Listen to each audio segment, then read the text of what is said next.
இன்னைக்கு வந்து சண்டே. இன்னைக்கு ஒரே ஒரு நாள் தான் எல்லாருக்குமே லீவ் இருக்கும். 25 நாள் ஆச்சு. நிறைய நெகட்டிவ் ரிவ்யூஸ் வந்துச்சு. இதெல்லாம் தாண்டி 75 வயசு தாத்தான்றாங்க, விகு வச்சுதான் நடிக்கிறாருன்றாங்க. இருந்தாலும் பாக்ஸ் ஆஃபீஸ் அவருக்கு மட்டும் தாங்க கூட்டம் வருது. எங்க தலைவருக்காக இங்க இத்தனை பேர் இருக்காங்க. So one sun one moon only one super star, அது தலைவர். அவ்வளவுதான், வேற எதுவுமே இங்க கிடையாது. அடுத்தது இங்க சினிமாவை தாண்டி நான் வேற எதுவுமே பேச வரல. ஸோ சினிமாவை பத்தி பேசணும்னா சிவாஜி கணேசனுக்கு அடுத்தது நடிகர் திலகமா ஐயா இருந்தாரு. அவருக்கு அடுத்தது நடிச்சவங்க யாராவது அவர் சாயல்ல வந்தாங்களான்னு கேட்டா கிடையாது. எம்ஜிஆர் கட்சியா நடிச்சவங்கல்ல புரட்சி அவர் தலைவர், புரட்சி தலைவருக்கு அப்புறமா வந்தவங்க அவர் சாயல் யாராவது நடிச்சாங்களா அப்படின்னு கேட்டா கிடையாது. ஆனா சூப்பர் ஸ்டாருக்கு அப்புறம் வந்தவங்கல்ல அவர் சாயல் இல்லாம நடிச்சது இங்க யாருமே கிடையாது.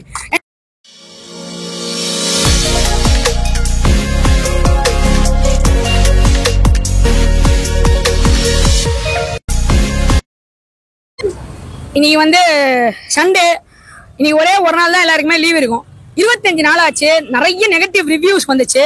இதெல்லாம் தாண்டி 75 வயசு தாத்தான்றாங்க, விகு வச்சுதான் நடிக்கிறாருன்றாங்க. இருந்தாலும் பாக்ஸ் ஆஃபீஸ் அவருக்கு மட்டும் தாங்க கூட்டம் வருது. எங்க தலைவருக்காக இங்க இத்தனை பேர் இருக்காங்க. So one sun one moon only one super star, அது தலைவர். அவ்வளவுதான், வேற எதுவுமே இங்க கிடையாது.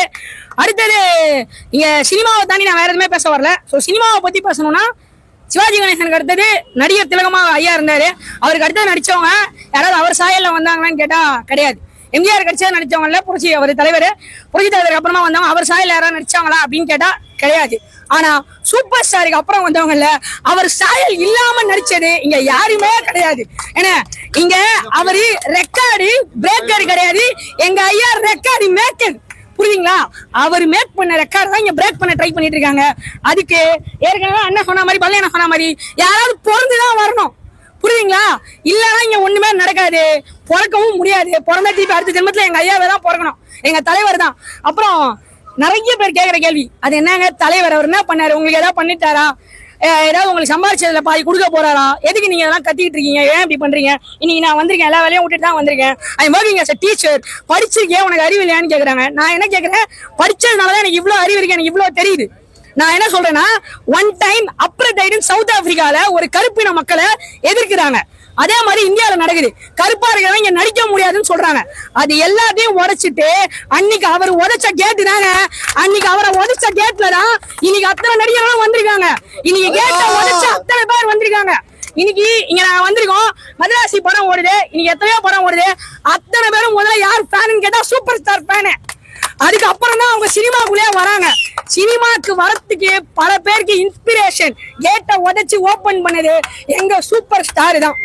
ஓகேங்களா? So one sun one moon only one super star Rajinikanth.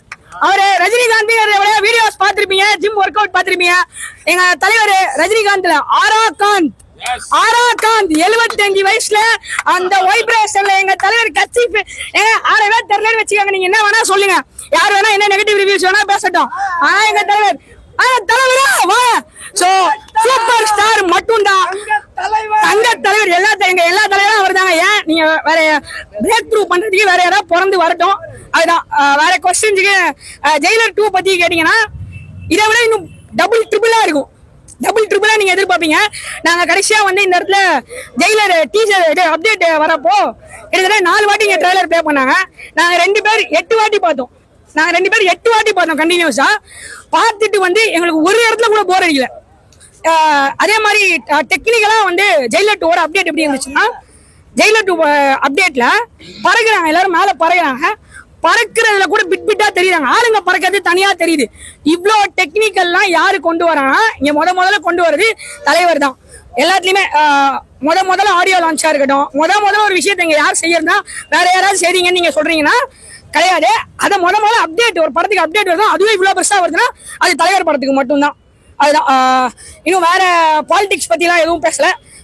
சினிமாவை பத்தி பேசணும்னா அவரை எதிர்த்து வேற யாராவது பாக்ஸ் ஆஃபீஸ் அதுக்கப்புறம் வர முடியும்னா கண்டிப்பா வாங்க, நாங்க வரவே இருக்கிறோம். ஏன்னா ஆனா அவர் ரெக்கார்டை நீங்க பிரேக் பண்ணி வர முடியாதுங்கிறது எங்களுக்கு தெரியும். முடிஞ்சா ரெக்கார்டை பிரேக் பண்ணி யாரா இருந்தாலும் பேசுங்க. அப்புறம் இன்னொரு முக்கியமான விஷயம், நாங்க இந்த பாக்ஸ் ஆஃபீஸ் கலெக்ஷன்ல உருட்டுறது பெரட்டுறது இந்த வேலையெல்லாம் எங்களுக்கு பண்ணி பழக்கமே கிடையாது. சரிங்களா? எதா இருந்தாலும் நான் அதெல்லாம் சொல்றேன். இங்க இங்க இங்க வந்தவங்கல யாராவது இப்ப கூலி பலன் பார்க்க வந்திருக்காங்களா?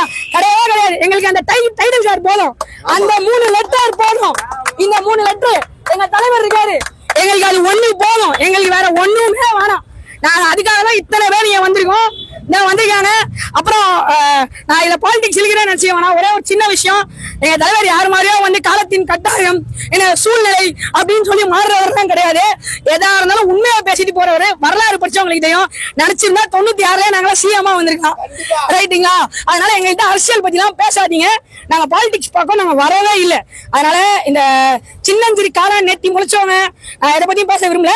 அவங்க எல்லாம் வந்து கொஞ்சம் வார்த்தையெல்லாம் பார்த்து பேசுங்க, சரிங்களா? ஏன்னா இங்க உங்களோட எக்ஸ்பீரியன்ஸ்ல பல மடங்கு என் வயசுக்கு நான் பேசிட்டு இருக்கேன். எக்ஸ்பீரியன்ஸான பல பேர் இருக்காங்க. அவங்கள பத்தி தெரியாமையோ அரசியலை பத்தி தெரியாமையோ நீங்க ஈஸியா வார்த்தையை விட்டுறாதீங்க. ஒரு தலைவரை பத்தி தப்பா பேசாதீங்க. ஒரு தலைவரை பத்தி பேசுறதுக்கு முன்னாடி அதை யோசிங்க. இது ஒரே ஒரு பெஸ்ட் எக்ஸாம்பிள் ஒன்னே சொல்லி முடிக்கணும்னு நினைக்கிறேன். முதல்வன் படத்துக்கு தலைவர் தான் நடிக்கணும், எல்லாருக்கும் தெரியும் நினைக்கிறேன். முதல்வன் படம் நடிக்கிறதுக்கு கேட்டதுக்கு தலைவர் அப்பவே சொன்னாரு, இங்க முதல்வர்னு ஒருத்தர் இருக்காரு, பெரியவர் அவர் தான். அவர் இருக்கும்போது முதல்வன்கிற படத்தை நடிக்க மாட்டேன்னு பெரியவங்களுக்கு மரியாதை கொடுத்திருக்காரு. அந்த மரியாதையை இன்னைக்கு அதே மாதிரி எல்லாரும் கொஞ்சம் கடைப்பிடிச்சீங்கன்னா நல்லா இருக்கும் அப்படிங்கிறதான் ஒரே ஒரு வேண்டுகோள். வேற ஏதாவது கேள்விகள் இருந்தா தலைவர்